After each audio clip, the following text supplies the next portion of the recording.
원내 수석 부대표 등 2기 원내 지도부를 선출했습니다. 이런 가운데 오늘 이례적으로 5개 부처 장관 인사청문회가 동시에 열렸는데요. 슈퍼 화율이라는 말까지 나오기도 했습니다.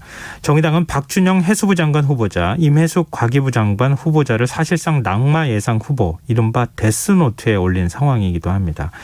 정의당 신임 원내 수석 부대표 겸 원내 대변인으로 선출된 이은주 의원 연결해서 조금 더 자세한 얘기 나눠보겠습니다. 의원님 안녕하십니까? 안녕하세요. 네, 일단 네.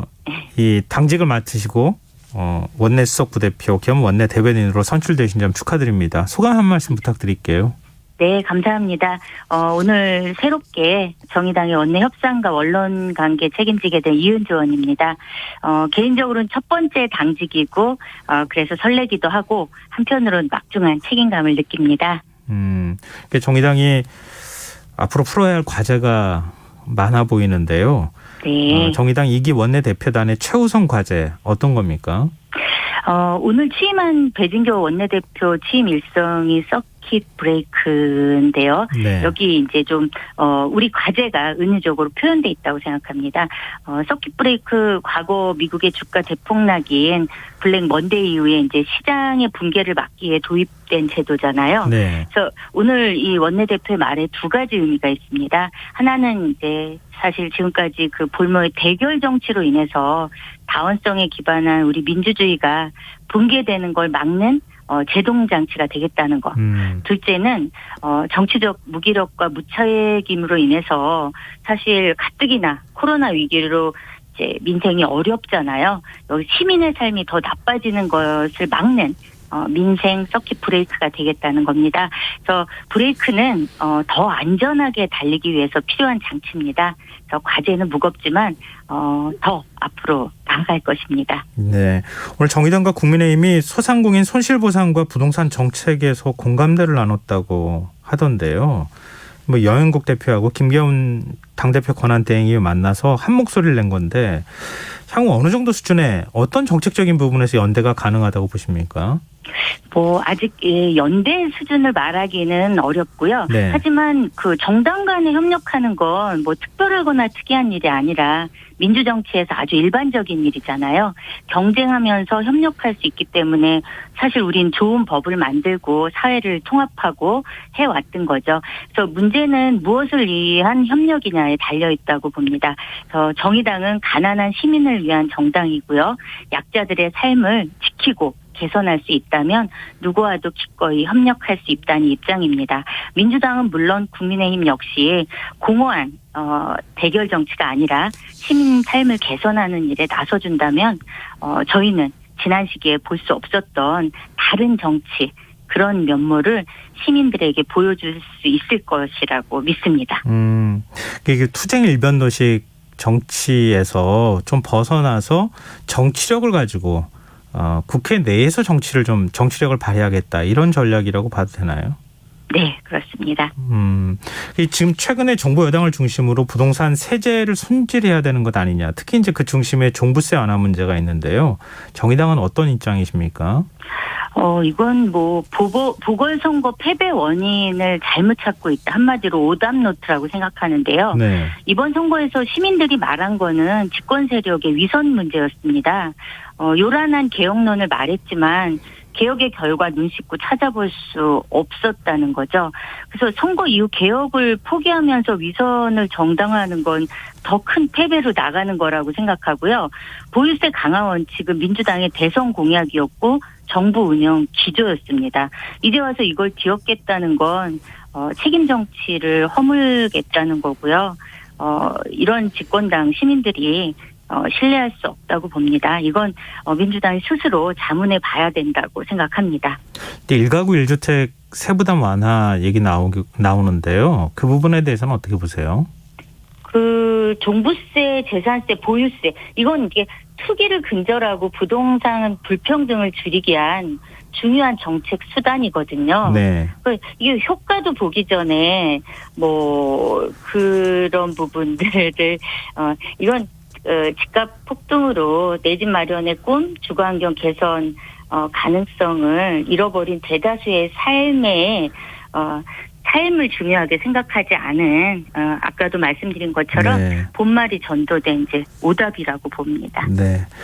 오늘 이제 5개 부처 장관 후보자 인사청문회가 열렸는데요.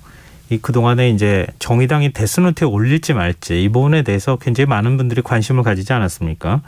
가장 데스노트까지는 아니더라도 가장 문제가 되는 후보는 누구라고 보십니까? 정의당은 이제 지도부도 바뀌었고요. 네. 예, 언어도 바뀌었다고 말씀드리고 싶어요. 그래서 살생부 뭐 이런 데스노트라는 거는 없습니다. 그러니까 앞으로는 이런 표현 사용 안 하실 거예요? 그럼요. 예. 네. 우리가 갖고 있는 유일한 노트는 평범한 시민들의 이제 상식 사전이라고 그렇게 말씀드리고 싶어요. 네. 그래서 좀 이번 개각 전체로 보면 보궐선거 패배에 따른 개각으로 보기에는 좀 문제가 많다. 총리 후보자 제외하면 여기저기 이제 관료들을 좀 돌려쓴 허술한 개각이었다고 보고요. 특히 뭐 그중에서 임혜숙 과기 정통부 장관 후보자나 박준영 해양수산부 장관 같은 경우 좀 실제 문재인 정부 인사 배제의 그 7대 원칙 있었잖아요. 네. 거기에 이제 미치지 못하는 점들도 있고 평범한 시민의 눈으로 이해할 수 없는 일, 시민들이 용납할 수 없는 인선이라는 그런 지각들이 좀 많습니다. 정의당은 청와대 인사검증 시스템의 문제를 지금 지적하고 계세요. 네. 근데 인사검증 시스템이 있는 것도 중요하지만 그 시스템을 통해서 검증을 하는 것도 굉장히 중요하잖아요. 네. 근데 왜 검증이 안 됐다고 보세요? 장관은 사실 대통령의 참모가 아니고 시민을 위해서 이제 정부를 운영하는 한 부분을 책임지는 이제 부처의 최고 책임자잖아요. 네. 그래서 청와대 인사 검증은 대체로 이렇게 공유되는 이제 넓은 범위 안에서 생각과 입장이 이렇게 다른 사람들로 내각을 구성하는 것이 아니라 대통령에 대한 충성심 범위에서 생각이 같은 사람을 우선시한 것이 이런 문제를 낳은 게 아닌가. 그래서 인사 검증도 문제지만 네. 앞으로 이제 이런 시스템에서 채워진 이런 데가 그래서 이 사람들이 국무회의를 이끌어간다면 정부 운영도 좀 편향으로 갈 수밖에 없지 않을까 이런 우려를 갖고 있습니다. 네. 의원님께서는 최근 중대재해기업처벌법 후속 법안을 또 발의하시기도 하셨는데요. 아무래도 그러다 보면 안경도 고용노동부 장관 후보자에 대한 관심도 높으실 것 같아요. 네. 안 후보자는 시행령 마련 후에 노사 의견을 충분히 수렴하겠다 이런 입장을 밝혔는데 이런 입장 네. 어떻게 보십니까? 사실 일하다 죽지 말고 다치지 말고 아프지 말자. 사회에 제가 첫 발을 내디뎠을 때 모든 노동조합의 공통적 요구였습니다. 근데 그로부터 30년이 흘렀는데 우리는 여전히 OECD 산재 1위 국가입니다. 그래서 저는 이번에 작년에 중대재해처벌법 의미 있지만 대단히 엉성한 백신이다. 이렇게 비유를 하고 싶어요. 네. 이것으로는 이제 안 된다. 더 촘촘하게 산재 방역망을 짜야 된다고 보는데요. 이런 상황에서 이제 집행부가 말하자면 이제 장관 집행부죠. 입법부가 세운 원칙과 정신을 시행령으로 무너뜨리는 거, 이 자체가 좀 위법이라고 보고요. 네. 엄중하게 대처할 겁니다. 그리고 여기에 머물지 않고 정부 내에 책임 있고 독립적인 이제 산업재해 방지 기구인 산업안전청 신설 제가 법도 발의했는데요. 또 이런 살인 기업이 공공계약 입찰 제한하도록 하는 법 이런 부분들도 반드시 입법화돼야 된다고 생각합니다. 네. 지금 또 부동산 민심도 뜨겁지 않습니까? 국토부 장관 청문회에 대한 관심도 자연스럽게 커질 수밖에 없는데요. 네. 노영욱 후보자의 부동산 정책 방향은 기존 대책을 충실하게 이행하겠다. 이걸로 좀 요약될 수 있을 것 같아요. 근데 지금 집값 안정화를 과연 이룰 수 있을 것이냐. 이런 것에 대한 의문의 목소리도 나오는데 어떻게 보십니까? 어떻게 이렇게 정부가 세운 원칙이 장관 한 명을 넘지 못하는지 참 대단히 좀 우려스럽습니다. 특히 이제 노영욱 국토교통부 장관 후보자 청문회에서 후보자가 보여준 건 좀 과거 회기다. 그 부동산 대란으로 집 없는 다수 시민이 이제 절망에 빠졌는데 그 위기에 맞서서 일하겠다는 장관이 아니라 면피만 하겠다는 장관을 세운 건 아닌지 그렇게 좀 보고요. 이런 식으로라면 문재인 정부 임기 내에 또 다른 국토부 장관 후보자가 또 나오게 되는 건 아닌지 이런 우려도 있습니다. 그게 어떤 말씀이세요? 그러면은 중도에 낙마한다는 의미인가요? 그러니까 부동산 불평등을 잡고, 그러니까 결국 이 문재인 정부 부동산 대책의 목표는 집값 안정 투기 근절이잖아요. 네. 네, 이런 부분들을 책임 있게 가져가야 될 이제 부동산 정책을 운영해야 되는 이제 장관이 청문회에서 그 부분에 대해서 확신과 원칙을 갖고 이야기하기보다는 좀 그 면피하는 답변을 주로 이제 많이 한 것 같아서 그런 부분들에 대한 우려를 우회적으로 말씀드린 겁니다. 네. 인사청문회가 이제 오늘 지나면 이제 마무리될 거고 또 국무총리 인사청문회가 또 남아 있기도 한데요. 네. 아무래도 여당 입장에서는 레임덕 우려 때문에 인사청문 보고서 채택이라든가 국회 표결에 있어서 벌써 지금 다수당을 차지하고 있는 상황이니까요. 그냥 낙마시키지 않고 가는 거 생각하지 않을까 뭐 그런 추측이 나오는데 만약에 그대로 여당이 인사청문회에서 현 후보자들을 장관으로 임명하는 과정을 거치게 된다고 하면 어떤 일이 있을 거라고 보십니까? 사실 이번 인사청문회는 후보자 개개인에 대한 청문회를 넘어서 그 보궐선거 결과도 있지만 그 문재인 정부 자체에 대한 청문회라는 점을 대통령께서 인식했으면 합니다. 이 다수 의석의 힘으로 정치적인 협의도 또 시민들의 이견도 용납하지 않고 마음대로 해왔던 독선적 정부 운영의 결과 그것이 제가 아까 말씀드린 대로 지난 재보궐 참패의 원인이라고 보는데요. 유권자가 보고 있다는 걸 명심해야 한다. 또 민심의 눈 호랑이처럼 예리하다. 말씀드리고 싶습니다. 인사청문 경과보고서 채택 문제 할 때 국민의힘 쪽하고 뭐 서로 간에 협의를 한다거나 그럴 의사는 있으신 건가요? 저희는 이제 청문보고서 채택 전에 오전 중으로 그 저희 의총이 지금 이제 소집돼 있는데요. 네. 의총에서 충분히 논의해서 결정을 할 겁니다. 네. 마지막으로 이거 하나 더 여쭤보고 싶어요. 그 문재인 대통령과 관련해서 일종의 인식 모독성 전단을 뿌린 30대 남성에 대한 고소를 취하하라 이렇게 문재인 대통령이 오늘 지시를 했다고 합니다. 정의당에서 고소 취하를 촉구한 바가 있는데 문 대통령의 지시 어떻게 보셨습니까? 대통령 잘했다고 생각합니다.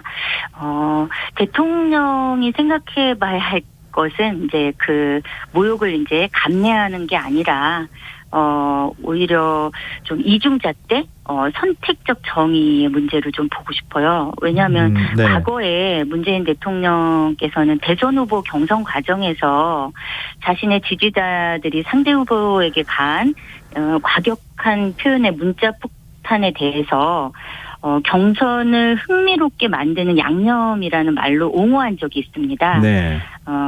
사실 뭐 상대에게 아픈 건 자신에게도 아픈 거죠. 그리고 한편으로 저는 이제 그 시민 여러분께 부탁드리고 싶은 것도 있습니다. 그 민주주의는 시민 상호 간에 서로 존중에 기반을 하고 있는 거잖아요. 네. 대통령도 비판받아야 하고 때로는 욕도 먹을 수 있는데 또 대통령은 또 시민의 대표이지 않습니까? 네. 시민의 대표에 대한 기본적 존중은 또 대통령을 지지하는 우리 동료 시민에 대한 존중이라고도 봅니다. 그래서 상호 존중의 기초한 어떤 절제된 비판 이런 것으로도 그 시민 여러분이 가진 실망과 분노 충분히 전달될 수 있다고 생각합니다. 네, 서로가 서로를 이렇게 적대적으로 대하는 그런 세계에서는 저는 민주주의는 잘할 수 없다고 보고요. 예. 뭐 정치권도 마찬가지고 이 점 꼭 생각해 주셨으면 합니다. 네, 알겠습니다. 정의당 새로운 신임 원내대표단 활발한 활동 기대하겠습니다. 오늘 말씀 고맙습니다. 네, 감사합니다. 네, 지금까지 정의당 이은주 의원이었습니다. KBS 라디오 김성환의 시사 1부 순서는 여기서 마무리하겠습니다. 1부 끝곡으로 랄라 스윗의 앞으로 들으시고요. 전 11시 정각 2부에 다시 찾아오겠습니다.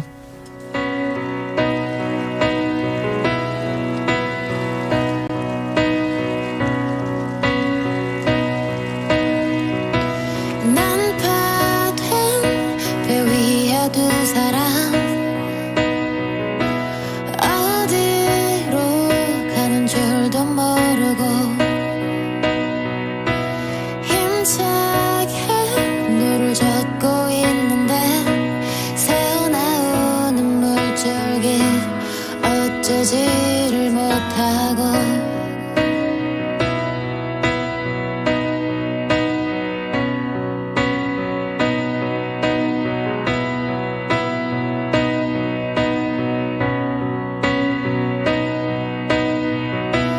두 발이 젖어오고 있는데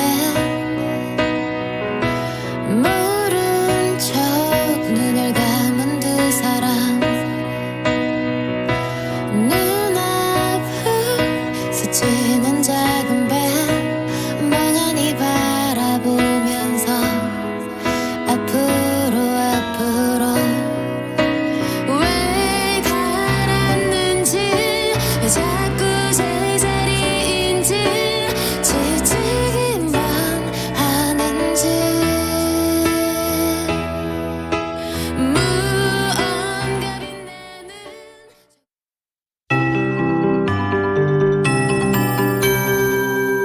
KBS 58분 날씨. 내일 전국이 흐리고 비가 오겠고 내일 새벽에 서쪽 지역부터 비가 그친 후 맑아지겠습니다.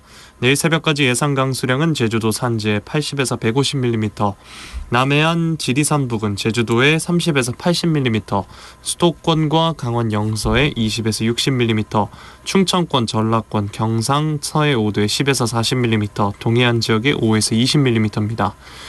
내일 새벽까지 비가 오는 지역에서는 가시거리가 짧아지고 도로가 미끄럽겠습니다. 교통안전에 각별히 유의하시기 바랍니다. 내일 아침 최저기온 서울이 오늘보다 0.4도 낮은 11도 예상되고 안동 13도 등 전국이 8도에서 16도의 분포를 보이겠습니다. 내일 낮 최고기온은 서울이 오늘보다 2.4도 오른 22도 예상되고 전주 20도 등 전국이 16도에서 24도의 분포를 보이겠습니다. 한편 수도권을 제외한 전국 대부분 지역에 강풍특보가 발효된 가운데 강원 동해안은 오늘 밤에, 중부 서해안은 내일 새벽에 강풍특보가 확대 발표될 가능성이 있겠습니다. 강풍 피해 없도록 안전사고에 각별히 유의하시기 바랍니다.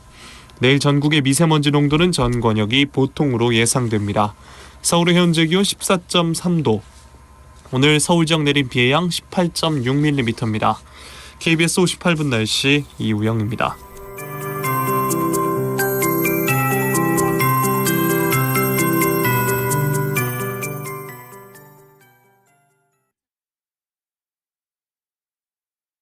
정성을 다하는 국민의 방송 KBS가